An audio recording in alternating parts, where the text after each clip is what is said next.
আপনার জীবনে সুবর্ণা মুস্তাফাকে নিয়ে কোনো প্রশ্ন করতে পারবো না?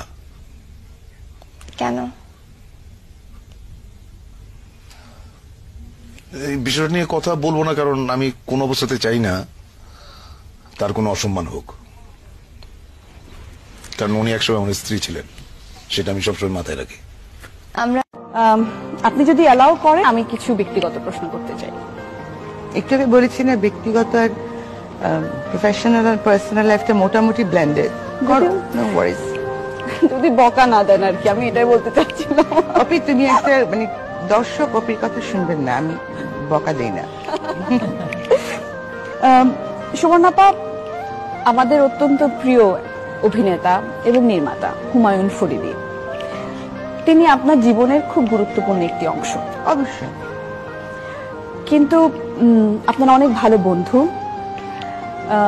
সহকর্মী, আপনি সহধর্মিণীও ছিলেন 22 বছর। 22 বছর।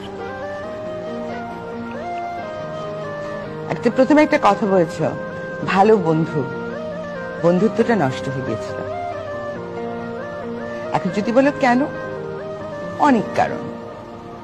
আর হুমায়ুন ফরিদী যেহেতু আর আমাদের মাঝখানে নেই, সো ওনার সম্পর্কে কোনো কথা বলাটা শোভন হবে না, কারণ ওনার পক্ষটি উনি সমর্থন বা ওনার কথাটি বলার স্পেসটি যেহেতু নেই, সুতরাং ওনার সম্পর্কে আমি বলতে চাই না। কিন্তু যেটা আমি বলতে চাই সেটা হচ্ছে যে আমি আর Faridi we are friends first. আমরা ঢাকা থিয়েটার করেছি দীর্ঘদিন, তারপরে ফরিদীর সাথে আমার প্রণয় এবং পরিণয়, এবং 22 বছর কিন্তু অনেক সময়, অনেক দীর্ঘ একটি সময়, তাই না? সুতরাং কোথাও একটি তার ছিঁড়ে গিয়েছিল। তো স্মৃতিকে ধরে রাখা ভালো। আর সম্পর্কের জায়গাটা কেমন হবে যে যদি এটা ওয়ার্কআউট করছে না তাহলে করছে না, একসাথে থেকে তিক্ততা বাড়ানোর চাইতে যদি আলাদা হয়ে গিয়ে সম্মান করা যায় দুজন দুজনকে, কি সমস্যা? জীবন তো মানুষের একটাই জীবন।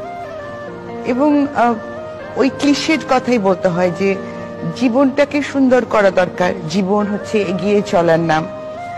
জীবনের অনেক প্রিয় জিনিস, অনেক প্রিয় মানুষ পিছনে ফেলে এগিয়ে যেতে হয় শুধুমাত্র জীবনের কারণে, তাই না?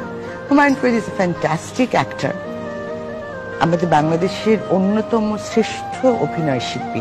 হুমায়ুন ফরিদী তার উইটের জন্য প্রসিদ্ধ, তোমরা জানো। মানে কথা মাটিতে। সন্দীপ কখনো মিট করেছো ফরিদীকে? আচ্ছা, আমি এদেরকে বলছি, এত উইটি একটা মানুষ। সব ঠিক আছে, কিন্তু ব্যক্তি জীবনে আমাদের বন্ধুত্বটি নষ্ট হয়ে গিয়েছিল। তো সম্মানটা অটুট রাখবার জন্যই মনে করো আলাদা হয়ে যাও।